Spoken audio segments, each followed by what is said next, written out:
Welcome to Season 2, Episode 2 of Carson Now's Weekly Pulse podcast. This week's episode is sponsored by Gina's Good Life Music and Lounge. This week we are taking a look at the headlines and stories from the past week and this weekend's weather and upcoming events. You know, I was just looking over everything we published between January 9th and yesterday, January 15th, and I am just truly energized by the sheer volume of local news. That's a lot to keep up with. It is. So for anyone listening to this on Friday morning, maybe you need that shortcut to what's genuinely essential in Carson City, Carson Valley, Dayton, Fernley, and, our neighbors up in Washoe. This is your recap. Right. We aren't just summarizing here. We are really going to try and unpack the context, the big political shifts, those nuanced infrastructure decisions, and my favorite part, those moments of community resilience that just really define this area. It's an excellent stack of stories because it really forces you to look at Carson City not just as a list of headlines, but as a system. A system, yeah, I like that. We've seen critical movement at the highest level. You've got elected officials making strategic career changes, supervisors charting the course for development, and then right alongside that, you have the most local grassroots efforts. Like Little League signups. Exactly. Registration drives for youth sports, tangible road repair decisions. It gives our listeners, it gives you the full spectrum of what it means to be an engaged resident here. Okay, so let's unpack the biggest political story. This one broke toward the end of the week. We reported on it Thursday, January 15th. District Attorney Garrett Pruitt has officially announced his candidacy for the Carson City Justice Court. And this is a move that is way more strategic and significant than it might look on the surface. It's not just a simple career change. Wait, break that down for us. Well, when you have a sitting district attorney, someone who is so accustomed to handling the severity and complexities of felony prosecution, high-stakes criminal justice. Right, the top of a food chain, legally speaking. Exactly. When that person decides to seek a seat on the Justice Court, you really have to pay close attention. So give us the context here. What's the real distinction between what the DA does day to day and what the Justice Court handles? The Justice Court is, and we've reported this before, it's really the foundation of our local legal system. It is where the public has the most direct interaction with the judiciary. Okay. This court, it's primarily managing misdemeanor cases. So everything from simple battery and DUIs to traffic infractions, protection orders, even small claims civil suits for amounts under $10,000. The sheer volume is just immense. And Pruitt's role as DA gave him a different perspective. It gave him a bird's eye view of every single type of crime committed in the county. It means he understands the source of the entire legal pipeline. So if he's coming from that top tier of the criminal justice system, running the office that pursues the most serious charges, what do you think his motivation is for moving to the Justice Court? Is this a policy signal or maybe some kind of political calculus at play? That is a very fair question. And I think there are a few ways to look at this. Judicially, a DA transitioning to Justice Court, it often indicates a deep desire to influence the system at its most foundational, highest volume level. At the entry point. Exactly. The Justice Court is where so many first-time offenders or, individuals with persistent substance abuse issues first encounter the system. Right. Pruitt's experience could lead to a particular focus on specialized dockets. Things like expanding or refining the strategies used in mental health court or drug diversion programs. The goal is to reduce recidivism right at the start. So it's a chance to build the judicial foundation rather than just prosecuting the consequence. Perfectly put. And then there's the political side. And politically, does a Justice Court position set someone up for a higher office down the line? Historically, absolutely. Judgeships, especially at the Justice Court level, they're nonpartisan. And they offer a really secure, high-profile platform. It allows a candidate to demonstrate competence and judicial temperament. But outside of the often adversarial and, frankly, politically charged environment of the DA's office. Interesting. It builds name recognition and respect across the whole legal community, which can be invaluable preparation for a future run for, say, a larger district court seat, or maybe even a statewide judicial office. So it's a long-term play. It signals a long-term commitment to public service in the judiciary, which voters often really appreciate. It shifts his public image from prosecutor to impartial administrator of justice. That puts the announcement in a much, much clearer light. Okay, shifting gears completely now, but still in government.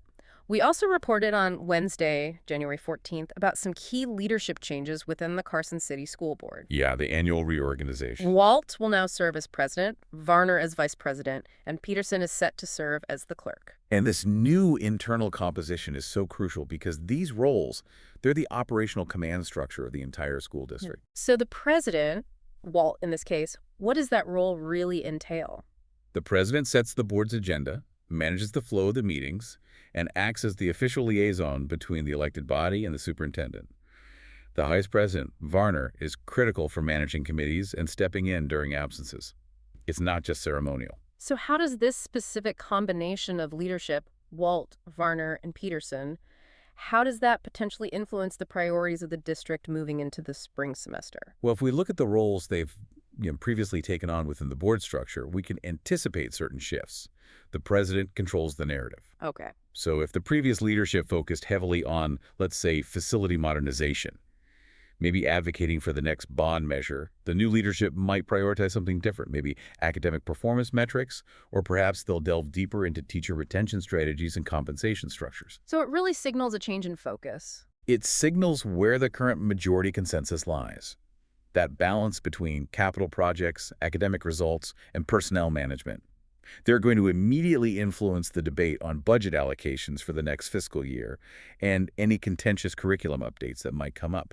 These individuals are the gatekeepers for policy implementation. And their decisions impact every parent, teacher, and student in the area. No small thing. Not at all. All right, let's transition to city planning and infrastructure. These are topics that always generate a lot of discussion among our residents. We reported on January 14th that the Carson City Supervisors met to discuss two major development proposals. Yes. The proposed Blackstone Ranch development and a design change for Silver Oak. And these proposals are fundamentally about the scale and really the direction of Carson City's growth over the next decade. Right. And Blackstone Ranch in particular has been a lightning rod for community feedback just due to its sheer size. The article we ran highlighted that this is a large-scale project. We're talking potentially hundreds of new housing units that will significantly impact the surrounding area's infrastructure. Let's talk specifics then. What are the central sticking points that supervisors are typically focused on when they're reviewing massive projects like Blackstone Ranch? They're evaluating the Environmental Impact Report, the EIR, and assessing the capacity of municipal services. The biggest concerns almost always revolve around traffic mitigation. Of course. How will hundreds of new cars affect the daily commute on already congested arteries?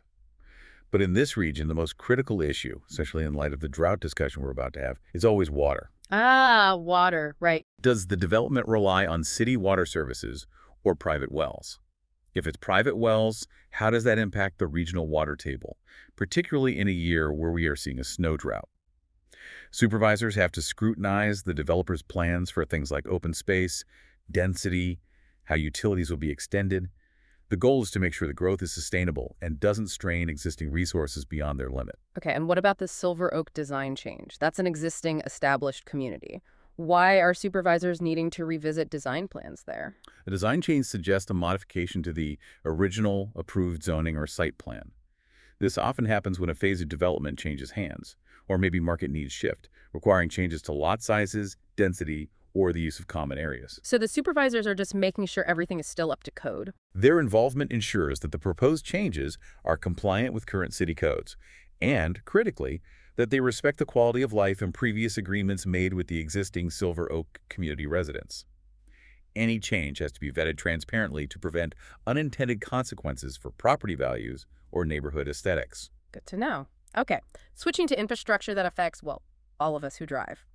We reported back on January 9th that the supervisors took direct action on our roads. They're redirecting expired V&T tax revenue, specifically toward neighborhood pothole rehabilitation. This is a classic example of taking revenue that was previously earmarked for large, maybe regional or multi-year vehicle and transportation projects, and moving it down to a hyper-local, high-impact maintenance need. It sounds like a smart move. Well, the V&T tax is essential for large bond projects. But when those obligations expire or excess funds are available, the decision to use that money for pothole repair is highly, highly popular. Okay, I have to ask.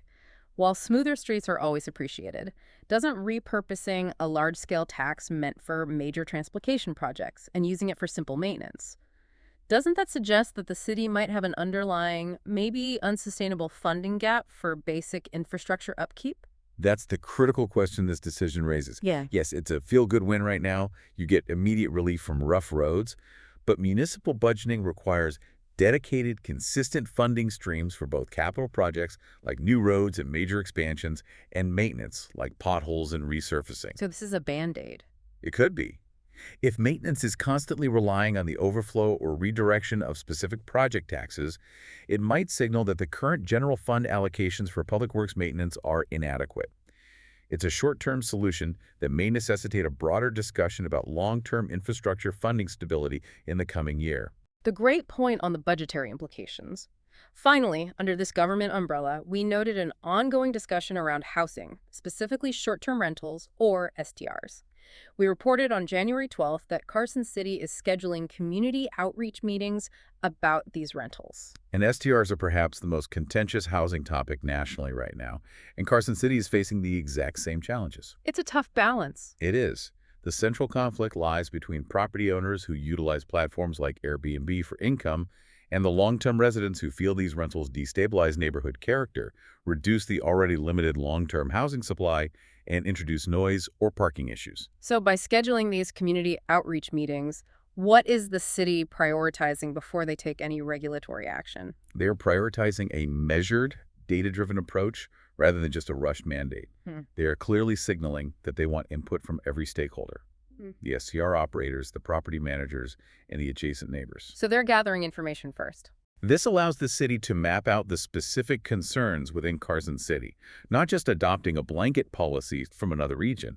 They are likely trying to ascertain things like the density of STRs, the impact on local lodging taxes, and whether the issue is concentrated in specific neighborhoods before developing ordinances around things like licensing fees, occupancy limits, or minimum stay requirements. It really shows a commitment to dialogue before enforcement. All right, let's pivot now. Let's talk about the heart of the community and focus on some of the positive news around our youth, education, and health. My favorite part. Mine too. Starting with athletics, we had some great updates from Carson High School reported on January 15th. A Carson High alumna is going to be leading varsity girls volleyball, and Hyder was named the new coach for girls soccer. Fantastic news. And importantly, Carson City Little League registration is officially open through January 30th. The coaching appointments, especially that of an alumna for varsity girls volleyball, that represents a fantastic reinforcement of local identity and program continuity. It feels like it keeps it in the family. It does. When an alum takes the helm, they bring an intrinsic understanding of the school's sports traditions, its rivalries, the internal culture. Things an external hire might take years to grasp. That's a great point. It creates a seamless mentorship pipeline because the coach has literally walked the same halls and played on the same fields as the current students. This fosters deep loyalty and long-term stability within the athletics department. A powerful connection between the past and present of the Senators program. And the Little League signups are just a great reminder that even when we are dealing with the snow drought, spring is right around the corner. Absolutely. And moving into higher education, we reported on 2 key opportunities being offered through Western Nevada College. On January 12th, we noted that spring enrollment is underway, with scholarships available. Which is huge. And then 2 days later, on January 14th, we highlighted that WNC is also offering EMT training opportunities during the spring semester. The scholarship and enrollment info is vital for personal advancement, but let's focus on that EMT training. Given the regional demands, how important is WNC's ability to generate new emergency medical technicians locally? Oh, this is a critical investment in our public safety infrastructure. Across the country, and certainly in rapidly growing regions like ours, there's an urgent need for qualified first responders, and EMTs are the absolute front line. And training them here makes a difference. It provides 2 immense benefits. First, it makes the barrier to entry lower for local residents who are often needed to fill these roles. It creates dedicated professionals who already live and serve in our community. Right. And second, it directly addresses the often strained capacity of our emergency services. By training EMTs locally, we enhance the resilience of our entire healthcare response system, ensuring that help is there when our community needs it most. It's a truly tangible community benefit. Okay, shifting to our other favorite segment, the feel-good stories that really show the true character of Carson City. We had a wonderful spotlight on Carson High's Naja Perkins as the Rotary Club Senior Spotlight on January 14th. Always great to recognize outstanding students achieving beyond the classroom. Hmm. And speaking of service, on that same day, we reported that the Carson City Sheriff's Office took time to highlight its active volunteers in January.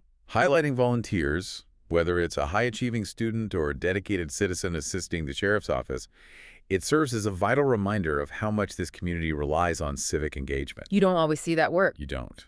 The sheriff's office volunteers often perform essential, behind-the-scenes work, everything from clerical tasks to assisting with large-scale community events, which frees up sworn deputies to focus on core law enforcement duties.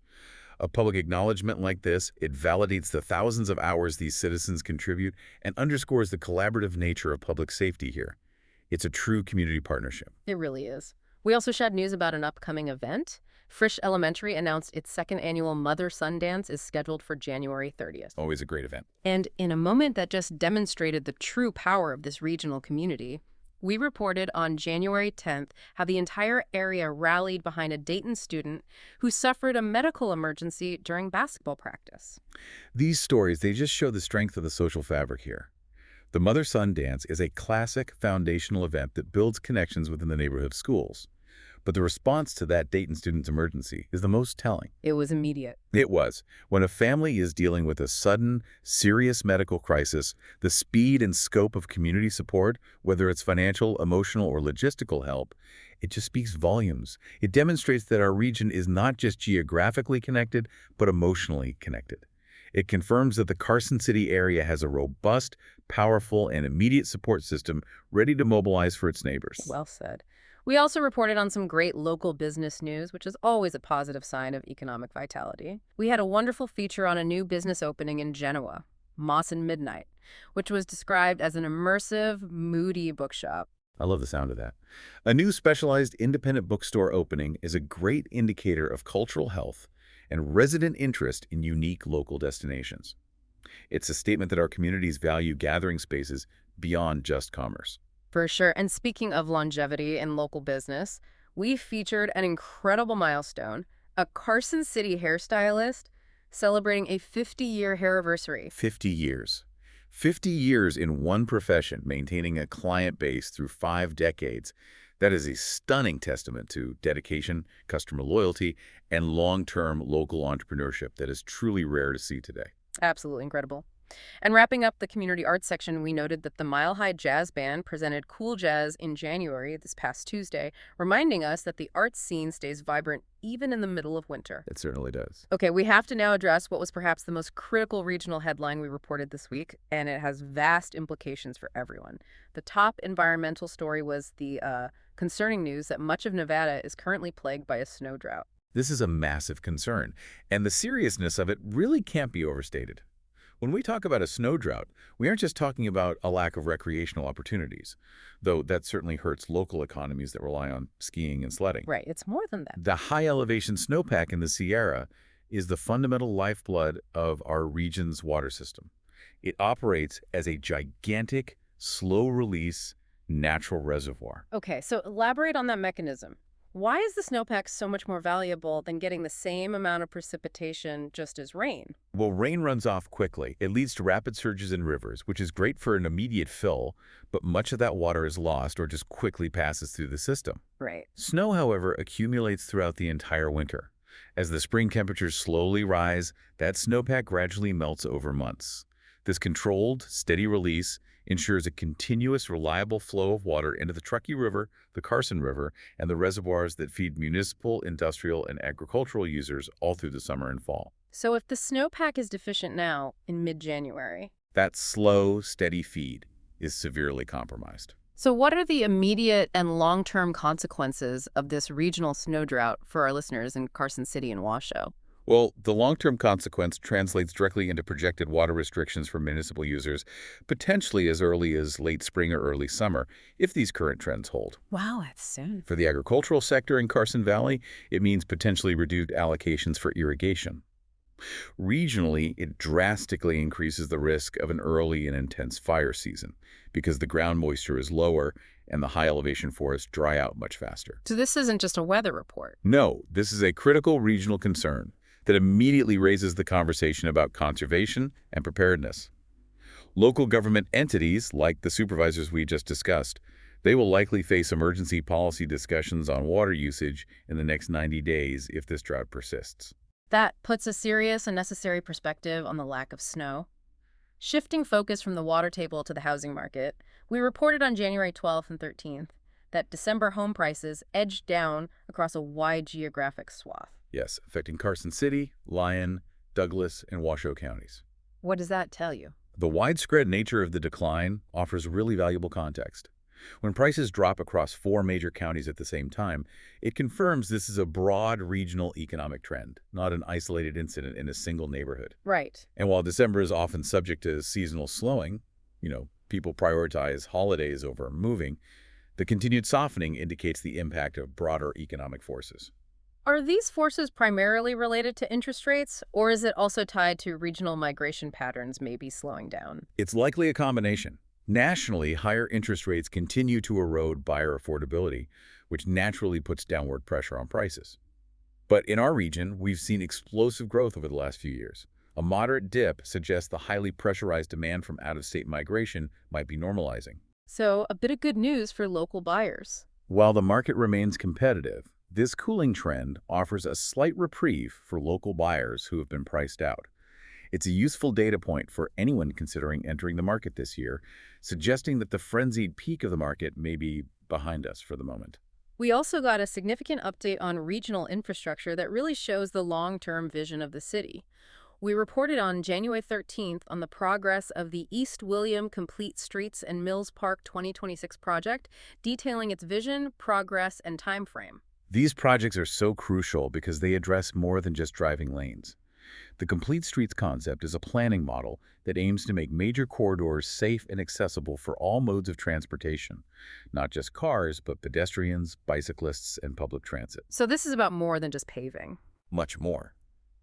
For East William, which is a major city route, this means wider sidewalks, dedicated bike lanes, improved crosswalks, and enhanced lighting. The update assures residents that the construction impacts they've dealt with are leading toward a long-term modernized corridor that will improve safety and mobility for everyone, bringing the street up to the projected needs of 2026 and beyond. Before we get to the weekend, we need to touch on safety initiatives and some administrative data updates reported this week. NHP and law enforcement across the state stepped up speed enforcement initiatives during January, which we noted on the 14th. And speed enforcement during the winter months, even during a snow drought, is a proactive safety measure. Road conditions can change dramatically and quickly, from dry asphalt to unexpected ice patches or black ice. Good reminder. Increased vigilance by NHP is targeted at reducing severe weather-related accidents, ensuring drivers maintain appropriate speeds for sometimes unpredictable winter conditions. And finally, a required note on transparency. On January 14th, we reported that the sheriff clarified an ICE notification discrepancy that we had previously highlighted. This is a critical point regarding public record keeping and data transparency. Carson now reported that the sheriff was clarifying data that, on its face, showed a staggering 1,850% increase in ICE notifications between 2024 and 2025. Which is a shocking number. It is. And the purpose of the sheriff's clarification was to explain why that number showed such an exponential jump, ensuring the public understood the true context. Okay, so what was the explanation? The sheriff explained that this dramatic increase wasn't an 1,850% rise in actual notifications received in the field, but rather a necessary data cleanup. It was due to a change in how federal agencies require local departments to report and log these requests. So an administrative change. Essentially, yes. A large backlog of previously logged but unreported data from earlier quarters was submitted in one lump, which made the 2025 comparison period appear artificially inflated. The focus was entirely on reconciling the administrative data discrepancy and maintaining accurate public records. That necessary context definitely clears up a confusing data point. Okay, to wrap up the news section on a lighter note, we reported on January 10th about a fantastic, unique arts and history item. The medallion commemorating Silver Bell is being minted in Carson City each Saturday in January. This is a wonderful convergence of history and current activity. The Carson City Mint has such an iconic legacy tied directly to Nevada's silver boom. The Silver Bell Medallion, honoring a specific historical figure or era, makes for a truly unique, hands-on opportunity. Sounds like fun. For history buffs or families looking for a specific local activity this Saturday, getting to witness or participate in the minting of a commemorative medallion is a really fun way to connect with the city's past. All right, we are heading into the weekend, and with all that news unpacked, let's look forward to the forecast for Carson City. This is specifically covering 2 miles northwest of the city for Friday, Saturday, and Sunday. Let's hear it. For today, Friday, January 16th, expect a high near 50 degrees, which is a perfect midwinter temperature. It will be sunny, with a calm wind becoming east around 5 miles per hour. Nice. Friday night will drop down to a low around 25 degrees and remain mostly clear. Okay, pretty chilly. For Saturday, January 17th, we maintain the fantastic weather with a high near 52 degrees and calm wind. Saturday night, the low will be around 29 degrees with partly cloudy skies. Warming up. And on Sunday, January 18th, the weekend closes out beautifully. Expect a high near 58 degrees with partly sunny skies and calm wind. Sunday night, the low will be around 28 degrees, mostly clear. We're looking at a classic high desert winter weekend right here in the valley. Despite the dire warnings about the high elevation snow drought, the valley weather itself is going to be sunny and warming, with temperatures pushing into the upper 50s, near 60 degrees by Sunday. Sounds amazing. These conditions are absolutely ideal for enjoying the incredibly packed calendar of events we're about to outline. You can definitely leave the heavy winter gear at home. And now, let's get into that jam-packed weekend calendar. We have a ton of great local events happening today, Friday the 16th, all the way through Sunday the 18th. We want to make sure you hear about every opportunity to get out and engage with your community. Let's do it. Starting with today, Friday, January 16th, at 7:30 o'clock in the morning, Jazzercise Carson City is happening at Yapple's Ballroom. Note that they also run classes on Monday and Wednesday at 8 o'clock in the morning, and there is a great special being offered, $99 for 2 months. Great deal. From 8 o'clock in the morning to 5 o'clock in the afternoon, the Carson City Needs Assessment is happening now. UNR Extension is actively seeking your feedback, so this is your crucial chance to weigh in on community priorities and needs. From 9 o'clock in the morning to 11 o'clock in the morning, Cafe Connections is happening, as it does every Friday, at Comma Coffee, located at 312 South Carson Street.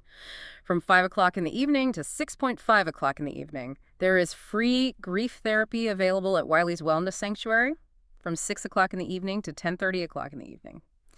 Tommy Stinson, famously from the band The Replacements, is performing at the Brewery Arts Center. General admission is $25. Oh, that's a huge get for the Brewery Arts Center. A legend from The Replacements, wow. Absolutely. Also from 6 o'clock in the evening to 11 o'clock in the evening, head over to Polecat Tavern for the Zen Den Open Mic Jam, hosted by Canyon White.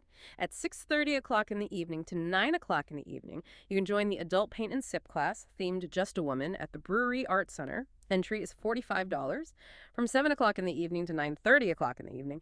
Also at the Brewery Arts Center, check out Loud as Folk and Tiger Rose Vintage presenting Tommy Stinson and Friends. From 7 o'clock in the evening to 10 o'clock in the evening, the West Coast Swing Dance is happening, as it does every third Friday, at Yapple's Ballroom. The cover is $10, and that includes a 7:15 o'clock in the evening nightclub two-step dance lesson with Richard Keir. And our featured event tonight, from 7 o'clock in the evening to 10 o'clock in the evening, get ready for Shack and Roll. Joe Lisha Trio cranks it up at the Tap Shack at 7:30 o'clock in the evening to 10 o'clock in the evening. Jeff Crosby is on tour with special guest Cody Braun of Reckless Kelly at the Nashville Social Club from 7:30 o'clock in the evening to 11:30 o'clock in the evening. Tonight, What the Funk? It's performing at our sponsor, Gina's Good Life Music and Lounge, and from 9 o'clock in the evening to 9 o'clock in the evening.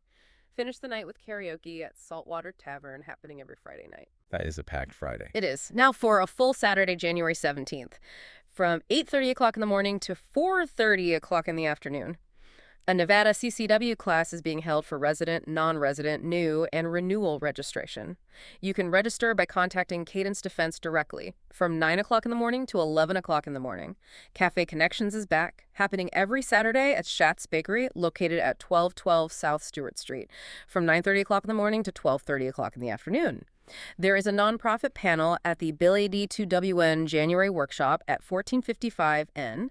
This panel features 4 Carson City nonprofits sharing their challenges and resources from 11 o'clock in the morning to 2 o'clock in the afternoon. Dogtown Rescue is holding an adoption event at the Carson City Petco on 911 Topsy Lane. Go find a new best friend. From 5 o'clock in the evening to 9 o'clock in the evening, the Carson City Republican Party is hosting the America the Beautiful 250th Anniversary Kickoff Party. They will be serving hamburgers from 6 o'clock in the evening to 10 o'clock in the evening. Teens ages 13 to 19 can head to Yapple's Ballroom for the Teen Swing Dance, held every third Saturday.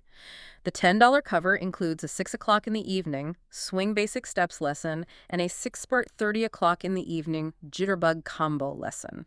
From 7 o'clock in the evening to 10 o'clock in the evening, Keith Allen Barnett will be performing at Polecat Tavern. And also from 7 o'clock in the evening to 10 o'clock in the evening, the amped and unapologetic Moxie Ruckus Duo live performance is happening at the Tap Shack. And finally for Saturday, from 7 o'clock in the evening to 11 o'clock in the evening, Mentally Spent is back by popular demand for one night only. The opener will be the Rock Papa Sisters. Head over to Gina's Good Life Music and Lounge for this show. Another busy night. Absolutely. And finally, rounding out the weekend on Sunday, January 18th, from 10 o'clock in the morning to 1:30 o'clock in the afternoon. You can attend a Zentangle beginner class and learn the relaxing Zentangle method. From 10 o'clock in the morning to 4 o'clock in the afternoon. A note to plan ahead for the Art Mart, which happens every third Sunday, but will be starting in May 2025 at the Brewery Arts Center. From 12 o'clock in the afternoon to 5 o'clock in the evening. Join the Portrait Figurative Painting and Drawing Open Studio with Paolo Acuna at the Brewery Arts Center. Entry is $20. At 1 o'clock in the afternoon to 2 o'clock in the afternoon. It's Family Steam Sunday at the Nevada State Railroad Museum. This is included with museum admission, which is $10 for adults 18 and over. Always a great time at the Railroad Museum. Always. From 5 o'clock in the evening to 10 o'clock in the evening, Polecat Tavern hosts the Unplugged Acoustic Jam and Sing-Along. And finally, at 5:30 o'clock in the evening to 7 o'clock in the evening, you can learn to sketch at the Brewery Arts Center. The class is $30. What stands out to me this week is the tangible connection between the big picture planning and the ground-level reality. We see supervisors redirecting tax revenue for immediate pothole relief while simultaneously debating the impact of massive developments like Blackstone Ranch. Right. These two seemingly disparate actions, fixing a pothole and planning 1,000 homes, are actually two sides of the same coin.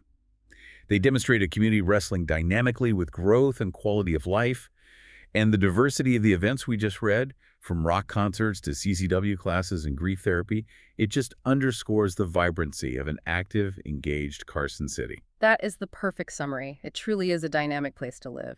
Thank you for joining us for this recap of the week's essential headlines. We want to extend a huge thank you to our sponsor, Gina's Good Life Music and Lounge, for supporting local journalism. Thank you, Gina's. For more detail on any of the stories we discussed today, to read the full articles, or to submit your own news stories or events for the calendar, please visit carsonnow.org.